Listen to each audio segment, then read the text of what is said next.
केंद्र व राज्य सरकारच्या नियतीत खोट असल्याने शासन स्तरावरून शेतकऱ्यांसाठी कोणतीही आर्थिक मदत दिलेली नाही, तर शेतकऱ्यांची कर्जमाफी सुद्धा केली नाही। हे केंद्र व राज्य सरकार शेतकरी विरोधी असून या सरकारच्या विरोधात आवाज उठवण्यासाठी व शेतकऱ्यांना संपूर्ण कर्जमाफी मिळावं या प्रमुख मागणीसाठी चांदवड येथील तहसीलदार मंदार कुलकर्णी यांच्या कार्यालयासमोर चांदवड तालुका काँग्रेस कमिटीच्या वतीने सकाळी 11 वाजता धरणे आंदोलन करण्यात आले। धरणे आंदोलनाचे नेतृत्व माजी आमदार व नाशिक जिल्हा काँग्रेसचे जिल्हाध्यक्ष शिरीष कुमार कोतवाल यांच्या मार्गदर्शनाखाली करण्यात आलं। तर भर पावसातही काँग्रेस कार्यकर्त्यांनी धरणे आंदोलनास उपस्थिती दाखवली।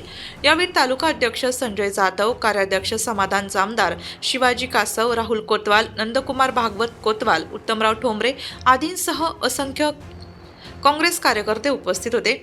यावेळी चांदवड देवळा मतदारसंघाचे माजी आमदार शिरीष कुमार कोतवाल म्हटले आहे की देशात कोणीही उपाशी झोपू नये, प्रत्येकाला अन्न मिळावे यासाठी ऊन, पाऊस, थंडी, वादळी वारा याचा विचार न करता न थकता शेतकरी रात्रंदिवस शेतात कबाड कष्ट करून अन्नधान्य पिकवतो।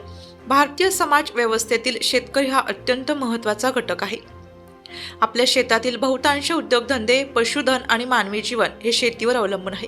शेतकऱ्यांनी शेती करणे थांबवल्यास सर्व जनजीवन उद्ध्वस्त होईल। शेतकरी जगेल तरच जग जगेल। शेतमालाला आधारभूत किंमत नसल्याने उत्पादन खर्च निघत नसल्याचे स्पष्ट झाले।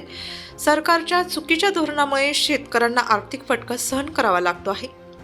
त्यामुळे पुन्हा शेतकरी कर्जबाजारी झाला आहे। जिल्हा टंचाई सदृश्य परिस्थिती जाहीर असताना देखील बँका, पतसंस्थांकडून शेतकऱ्यांच्या कर्जाची सक्तीने वसुली होत आहे। याकडे सरकारचे दुर्लक्ष आहे। बेकायदेशीर कर्ज वसुली तत्काळ थांबवणे गरजेचे आहे। मागील लोकसभा निवडणुकीत महायुती सरकारला अपेक्षित यश न मिळाल्याने राज्य शासन लाडकी बहीण व लाडका भाऊ यांसारख्या फसव्या योजना काढत आहे। प्रत्येकाच्या खात्यावर 15 लाख येणार या जुमलेबाज आश्वासनांपासून सुरू झालेला प्रवास आज 1500 पर्यंत येऊन ठेपला आहे। तसेच मोदी सरकारच्या काळात 22 उद्योजकांची 16 लाख कोटी रुपये पर्यायाची कर्ज माफी झालेली आहे। केंद्रामध्ये मागील 10 वर्षांपासून व राज्यात देखील महायुतीचे सरकार आहे, मात्र शेतकरी विरोधी धोरण राबवले जात आहे। जो जगाचा पोशिंदा आहे तो आज कर्जबाजारी झालेला आहे। केंद्र व राज्य सरकारच्या नियतीत खोट असल्याने शासन स्तरावरून शेतकऱ्यांसाठी कोणतीही आर्थिक मदत दिलेली नाही, तर शेतकऱ्यांची कर्जमाफी सुद्धा केलेली नाही। हे केंद्र व राज्य सरकार शेतकरी विरोधी असून या सरकारच्या विरोधात आवाज उठवण्यासाठी शेतकऱ्यांना संपूर्ण कर्जमाफी मिळावी याकरिता राज्यातील प्रत्येक जिल्हाधिकारी कार्यालयावर मोर्चा व धरणे आंदोलनाचे आयोजन करण्यात येणार असल्याचे माजी आमदार शिरीष कुमार कोतवाल यांनी सांगितलं। यावेळी काँग्रेस कार्यकर्ते मोठ्या संख्येने उपस्थित होते। तालुका अध्यक्ष संजय जाधव, समाधान जामदार, शिवाजी कासव, नंदू आबा कोतवाल, राहुल, शिरीष कुमार कोतवाल, भीमराव जेजुरे, उत्तम ठोंबरे, दीपांशु जाधव, दत्तू मामा ठाकरे, राजेंद्र साठे, बाबाजी ठाकरे, गंगाधर कोतवाल, कैलास कोतवाल, अनिल कोतवाल, बाळासाहेब कोतवाल, अशोक जाधव, अखिल शेख, असलम पटेल, बाळासाहेब पवार, विश्वनाथ ठोके, अल्ताफ तांबोळी, बापू शिंदे, संजय कोल्हे, बाळकृष्ण गांगुर्डे, बबन जाधव, पोपट जाधव, शिवाजी जाधव, सोपान जाधव, हरिभाऊ काळे।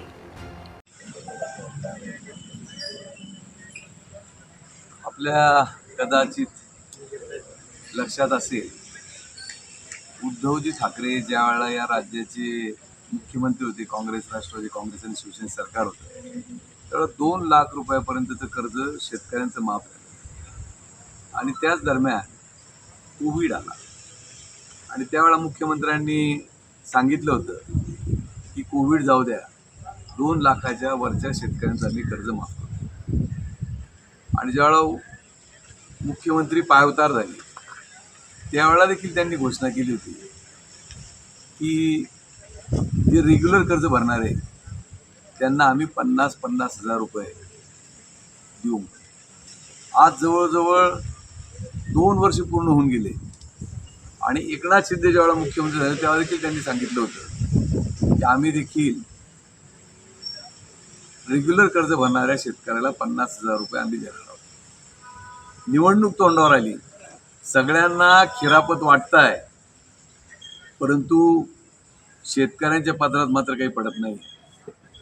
बघा, केंद्र सरकारनं मागच्या काळामध्ये 22 उद्योजकांचे 16 लाख कोटी रुपयाचं कर्ज एका चुटकीसरशी माफ केलं। हेच जर कदाचित शेतकऱ्यांचं जर कर्ज माफ केलं असतं तर निश्चितच शेती व्यवसायाला बूस्ट मिळाला असता, टॉनिक मिळाला असता आणि शेती उद्योगानं आणखीन प्रगती केली असती। तुम्ही काल परवाच जर बघितलं ॲग्रोवनला किंवा प्रत्येक पेपरला, शेतीचा ग्रोथ हा 1% आला आहे, जो 2014 साली 60% 9% ग्रोथ होती. म्हणजे शेती व्यवसाय पूर्ण रसातळाला चालला आहे आणि राज्यकर्ते घोषणा करण्यामध्ये आणि नको त्या योजना राबवण्यामध्ये मक्षूल आहे. बघा, 2014च्या निवडणुकीमध्ये 15 लाख रुपये देतो असं आश्वासन मोदींनी त्या काळामध्ये दिलं आणि 15 लाखाचे 1500वर आले. त्या महिला बिचाऱ्यांना 1500 रुपये फक्त त्यांनी दिले आणि 1500 रुपये देखील दिले तर त्याची तरतूद जे बजेट झालं त्या बजेटमध्ये केलेली दिसत नाही परिपूर्ण तरतूद. मला आठवतं चांगलं, ज्यावेळेला मी 1999 विधानसभेच्या निवडणुकीला उभं राहिलो तेव्हा भाजप शिवसेनाच सरकार होतं. 50,000 कोटी रुपये 1.5 लाखावर कर्ज केलं होतं आणि अख्ख्या राज्याची जनता हवालदिल झाली होती की हे 1.5 लाख कोटी कर्ज कसं फेडायचं. आज तेच राज्यावरचं कर्ज 9 लाख कोटीवर गेलं. मग हे 9 लाख कोटीवर जे कर्ज गेलं, हे कर्जाचा पैसा त्याचा विनियोग काय झाला? नाशिक जिल्ह्यात ते पाण्याचे प्रश्न संपले का? शेतीच्या पिण्याचे प्रश्न संपले का? सगळे इन्फ्रास्ट्रक्चर संपलं का? शेतीचे सगळे प्रश्न संपले का? एकही प्रश्न संपलेले दिसत नाही. सगळे प्रश्न ज्या त्या ठिकाणी आहे. मग आम्ही देखील शेतकऱ्यांनी ठरवलं की आमचं देखील ऋण माफ झालं पाहिजे. जो शेतकरी कर्ज घेतो भरतो रेग्युलर, त्याचं देखील कर्ज माफ झालं पाहिजे. आणि या शेती व्यवसायाला जी घरघर लागली आहे ती घरघर जर थांबवायचं असेल तर शेतकऱ्याचं कर्ज माफ झालं पाहिजे. आणि म्हणून त्यामुळं आज आम्ही या ठिकाणी धरणे आंदोलन धरत आहोत. अख्ख्या जिल्ह्यामध्ये काँग्रेस पक्षाच्या वतीनं शेतकऱ्यांच्यासाठी म्हणून आम्ही आंदोलन करतोय. आमची आपल्या माध्यमातून सरकारला विनंती आहे की या सगळ्या शेतकऱ्यांचं कर्ज माफ केलं पाहिजे. नाही तर लोकसभा एक जाकी थी, विधानसभा अभी बाकी है.